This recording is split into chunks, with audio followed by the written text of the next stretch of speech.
सुप्रभात। मैं हूं जगेंद्र राणा। आज की हमारी आध्यात्मिक चर्चा का विषय है सद्गुरु के लक्षण। सद्गुरु के लक्षण। आध्यात्मिक अधिकार एवं शक्ति प्राप्त संत को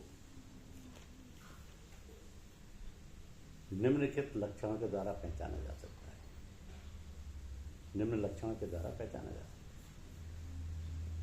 है, जिसके वर्णन दर्शन, सोहबत या संबंध से सांसारिक इच्छाएं कम होती हैं और ईश्वर व उसके भक्तों के प्रति प्रेम बढ़ता जाता है। जो दयालु हो और सरलता व सादगी से जीवन बिताता हो, जिसका व्यवहार आदर्श योग्य हो, जो सांसारिक मामलों में सहृदय व दानशील हो और आध्यात्मिक मामलों में दयालु व सुधि लेने वाला हो। वे अपनी आध्यात्मिकता को दूसरों से छिपाते नहीं हैं। तो जो आध्यात्मिक मार्ग के खतरों से वाकिफ हो, जिसे हृदय में रूहानियत का बीज डालने का अनुभव हो, तैयार भूमि में ही बीज डाला जाए, क्योंकि ऊसर व बंजर भूमि में बीज व्यर्थ जाता है।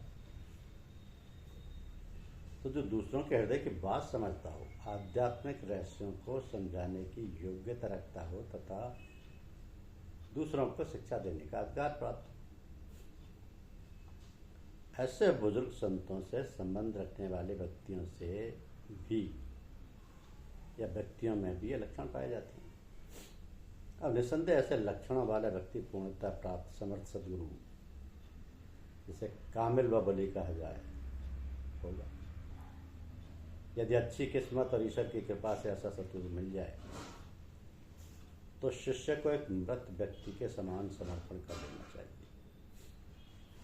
आशय यह है कि जैसे एक मृत व्यक्ति का अपना कोई वजूद नहीं रह जाता, वहाँ कोई विचार, इच्छा, अहंकार, कर्तापन की भावना आदि कुछ भी नहीं होता,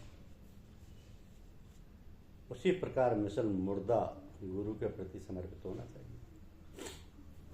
अब इस बात को अच्छी तरह समझ लेना चाहिए कि संसार में किसी शिक्षक द्वारा दिया गया भौतिक ज्ञान कभी भूलता नहीं है। वो शिष्य की संपत्ति है। चाहे शिष्य का शिक्षक पर विश्वास हो या ना हो, वो शिक्षक की निंदा भी करता हो। अपने स्वयं के प्रयत्न व लगन से ऐसे भौतिक ज्ञान को आगे भी बढ़ाया जा सकता है, परंतु हमारे यहाँ इसका बिल्कुल उल्टा है।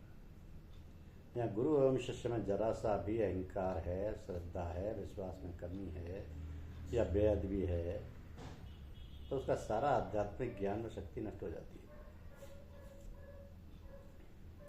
जरा सा भी अहंकार है, श्रद्धा, विश्वास में कमी है, बेअदबी है, तो उसका सारा आध्यात्मिक ज्ञान व शक्ति नष्ट हो जाती है।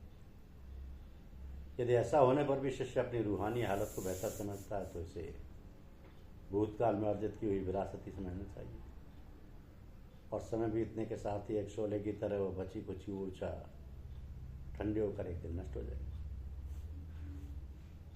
तो बुजुर्गों के 3 स्तरों की तरह ही ईश्वर प्राप्ति के 3 आध्यात्मिक साधन हैं। जिक्र खफी यानी निरंतर ईश्वर चिंतन, राब्तावशेक यानी सतगुरु में पूरा विश्वास, सोहबत मुर्शिद कामिल यानी सतगुरु का साथ। अब जिक्र खफी, इसका अर्थ है कि शरीर, मस्तिष्क व हृदय से निरंतर ईश्वर की याद या चिंतन करना। जोर जोर कर चिल्लाकर किए हुए जाप का कोई भी लाभ नहीं होता है। इस प्रकार से किया हुआ जाप शरीर व मन को कमजोर करता है और शिष्यों के लिए शारीरिक रूप से कष्टदायी है। तो बुजुर्ग संतों का कहना है कि जाप यानी ईश्वर की याद आध्यात्मिक हृदय जिक्र कल्बी से करना चाहिए। जुबान या मुँह से किए हुए जाप का आध्यात्मिक उन्नति पर कोई प्रभाव नहीं पड़ता है। शिष्य अपने मत, विश्वास और बुद्धि के आधार पर परमात्मा का कोई भी नाम चुन लेता है और उस नाम का बार बार जाप करने से रूहानियत में तरक्की होती है। अब मुख्य बात यह है कि सतगुरु की चुंबकीय आध्यात्मिक शक्ति पर भी ईश्वर का निरंतर जाप निर्भर करता है। सतगुरु की तवज्जो ही शिष्य के आध्यात्मिक हृदय में परमात्मा की याद पैदा करता है।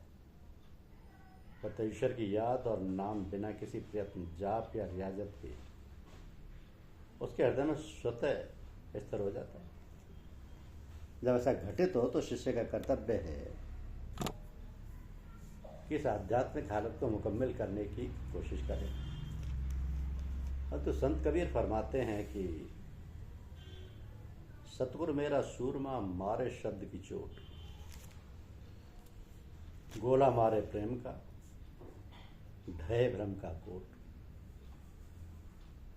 नाम जप पर गोस्वामी तुलसीदास जी ने रामचरितमानस में लिखा है कि जासु नाम सुमृत एक बारा और भव सिंधु अपारा, जन्म जन्म मुनि जतन करे ही अंतराम कहें आवत नहीं।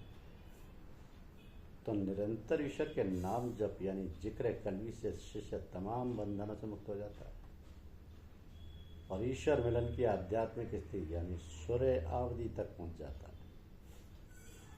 शर्त केवल इतनी है कि सतगुरु यानी मुर्शिद कामिल द्वारा दिए गए नाम को लगातार जाप करता रहे। हमारे मार्ग की भाषा में सतगुरु द्वारा दिया गया नाम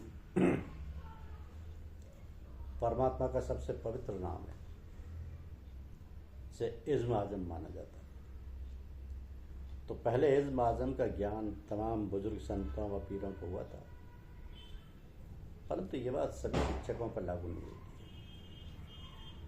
केवल मुख्तियार बुजुर्ग प्रथम श्रेणी के संत ही सच्चे ज्ञान और उनकी साधना के आधार पर इस ईश्वरीय दौलत के हकदार बनते हैं। लगातार परमात्मा की याद यानी जिक्र खफी के लिए सांसारिक ज्ञान या प्रवचनों का कोई महत्व नहीं। फिर है राब्ता व शेख यानी सतगुरु में पूर्ण श्रद्धा व विश्वास। इसका अर्थ है कि शिष्य को अपने सतगुरु में पूर्ण विश्वास व श्रद्धा रखनी चाहिए।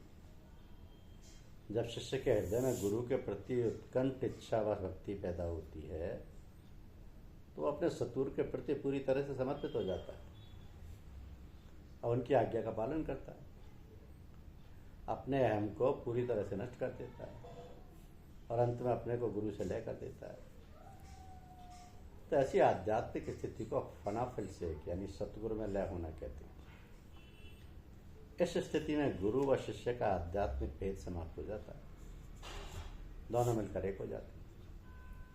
क्योंकि दोनों में कोई भेद नहीं रहा, इसलिए गुरु के हृदय में बसा हुआ परमात्मा का संदेश सूर्य अवधि शिष्य के हृदय में प्रवेश कर जाता है। परम संत कबीर साहब फरमाते हैं कि बंदे को बंदा मिला तो रहे बंद में बंद, कर सेवा सतगुरु की जो आन छुड़ावे बंद। जब मैं था तब गुरु नहीं, जब गुरु है मैं ना। प्रेम गलियती साकरी जा मैं दो न समाए,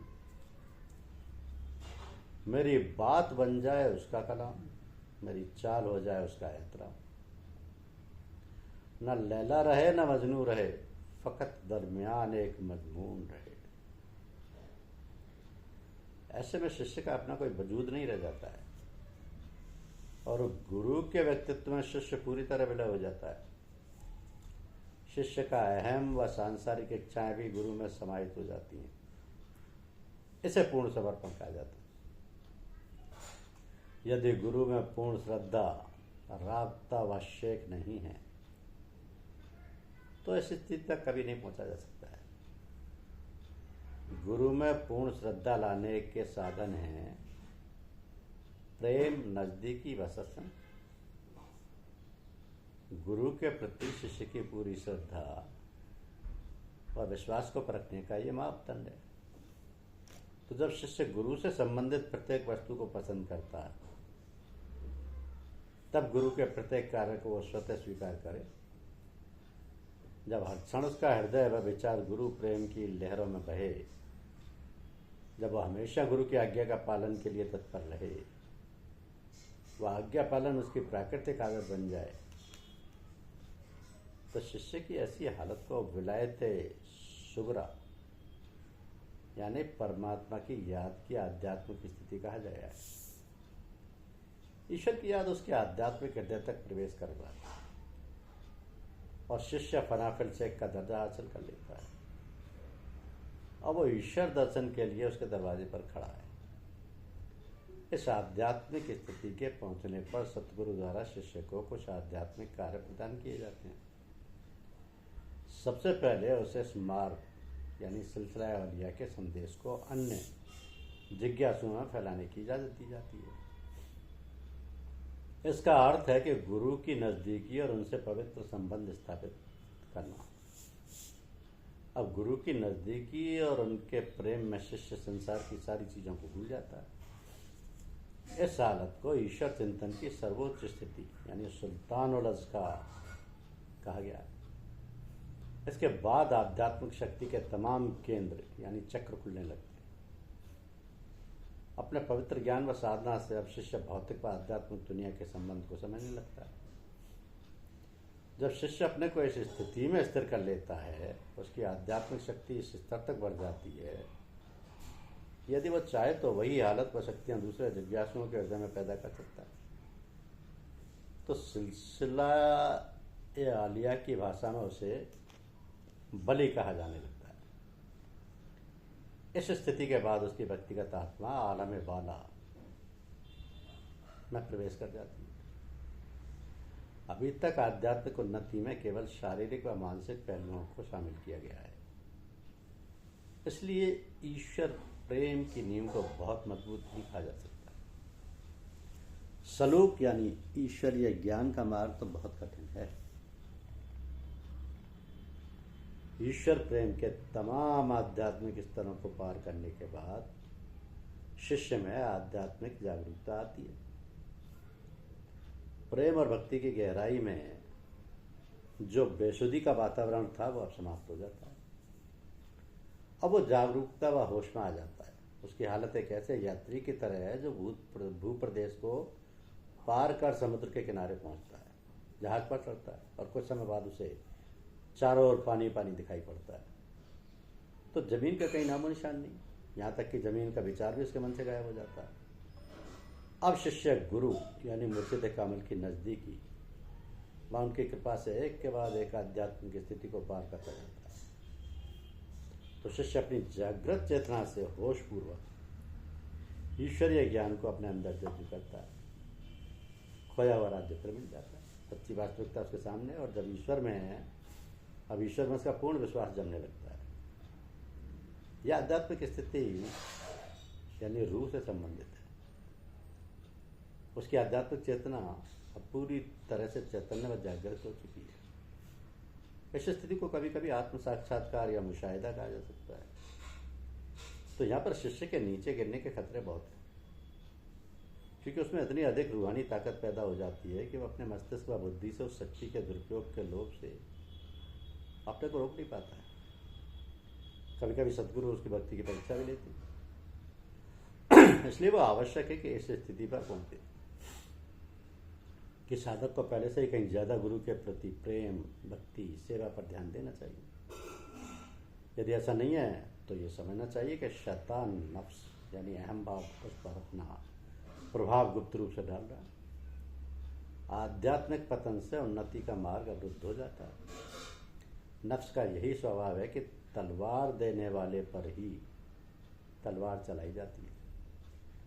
शिष्य का अहम और मजबूत होकर अपने को गुरु से अधिक योग्य समझने लगता है। ऐसे में जिक्र यानी नाम जप की सीढ़ी जो कि शाश्वत आनंद की ओर ले जाती है, टूटने लगती है और शिष्य गिरकर वहीं पहुंच जाता है जहां से कि उसने अपना रूहानियत का सफर शुरू किया था। अब ऐसा क्यों होता है? प्रेम की आध्यात्मिक स्थिति और गुरु को प्रेम करना बड़ा ही संवेदनशील मामला है। इसमें परिपक्वता की जरूरत है। गरिष्ठ वजन के लिए व्यायाम जरूरी है, नहीं तो अपच व अन्य बीमारियां घेर लेती हैं।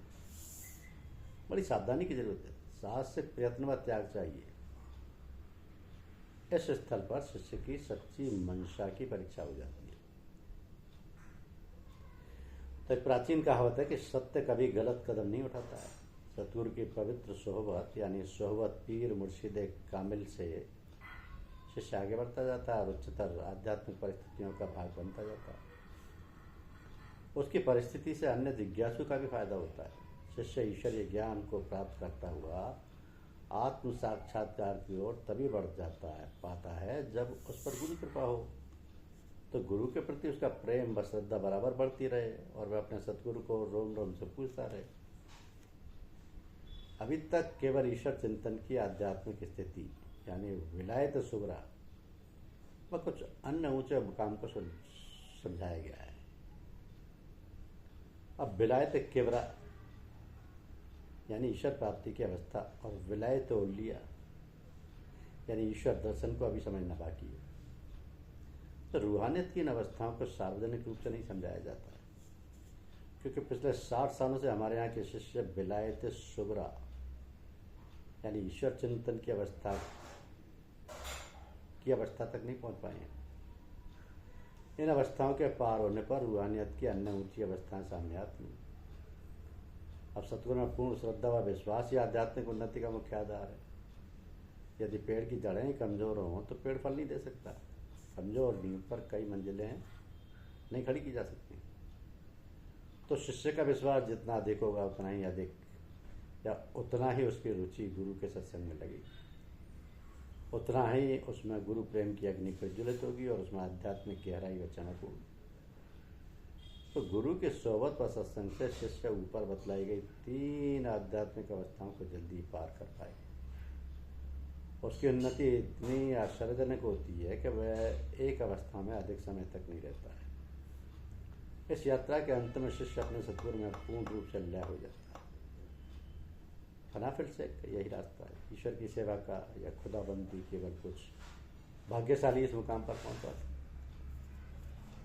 तो किसी को प्रेम करना आसान नहीं। इस मार्ग में शिष्य को इल्लत यानी मुसीबत है, किल्लत यानी आर्थिक मुफलिसी और जिल्लत यानी अपमान का सामना करना पड़ता है। तो जब तक न उलझो कांटों से जंगल की हकीकत क्या जान, भूल कर पांव न रखना इस राह के बीच। ऊंचा इश्क है कुछ रह गुजराम नहीं, कि जो मैं ऐसा जानती प्रीत किए दुख होए, नगर ढिंडोरा पीटती प्रीत करियो न कोई।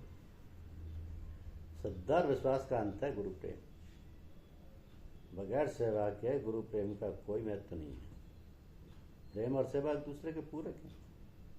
इस मार्ग के ये मुख्य तत्व हैं। बगैर इसके कोई भी ईश्वर के राज्य में प्रवेश करने का अधिकारी नहीं बन सकता। तो शिष्य के सतगुरु में लय होने से पहले प्राय गुरु उसके विश्वास व आज्ञा पालन का मूल्यांकन करने के लिए वह उसे प्रोत्साहित करते हुए उसे थोड़े समय के लिए निम्न स्तर की इजाजत प्रदान करते हैं ताकि वह दूसरों को शिक्षा दे सके। अब इस प्रकार सतगुरु उसे धीरे धीरे आध्यात्मिक खोज की तरफ आगे बढ़ाता है। यह वैसा ही है जैसे कि स्कूल कॉलेजों में मुलाजिम को थोड़े समय के लिए पदोन्नति दी जाती है और फिर काम व लगन का मूल्यांकन करते हुए उसे स्थायी कर दिया जाता है। इतना होते हुए भी यदि शिष्य डामाडोल रहता है तो इसका अर्थ है कि अभी भी रूहानियत में तरक्की के लिए उसकी नींव कमजोर है। अब ये जानना आवश्यक है कि बुजुर्गों ने कुछ समय से इस मार्ग की शिक्षा के लिए इजाजत के 3 स्तर रखे। भूतकाल में संतों ने केवल खिलाफत ही रखी थी। तो तमाम आध्यात्मिक अवस्था में पूर्ण होने पर शिष्य को उत्तराधिकारी या खलीफा बना दिया जाता था। अन्य जिज्ञासुओं को अपनी परिस्थिति में इन्हीं के माध्यम से शिक्षा दिलाई जाती थी। समय बदल गया है। रूहानियत के लिए लोगों में ना तो रुचि और ना ही सहनशीलता आवश्यक थी। तो सत्य को जानने के लिए उनमें ना कोई इच्छा है और ना ही वे इसके लिए प्रयत्न करना चाहते। हर कोई चाहता है कि मार्ग की शिक्षा उनकी इच्छाओं व सुविधा के अनुसार ही हो और उन्हें जल्दी ही गुरु पद भी बख्श दी जाए। इन हालातों को देखते हुए बुजुर्गों ने इस मार्ग यानी सिलसिला आलिया की शिक्षा के लिए इजाजत के 3 स्तर बना दिए। पहला है निम्न स्तर, इजाजत तरीक़त तालीम। इसके अंतर्गत शिष्य जिज्ञासुओं को केवल उतनी शिक्षा प्रदान करता है जितने कि सतगुरु ने उसका अधिकार दिया हो। उच्च स्तर यानी इजाजत बैत। इसमें शिक्षा देने के अतिरिक्त गुरु के आदेश पर इस मार्ग के शिष्य भी बनाने का अधिकार दिया जाता है। और तीसरा उच्चतम स्तर यानी खलीफा। इस स्तर पर शिष्य व सतगुरु के अधिकार में कोई फर्क नहीं होता। उसके द्वारा दी गई शिक्षा किए गए कार्य इस मार्ग सिलसिला औलिया के भाग बन जाते हैं। धन्यवाद।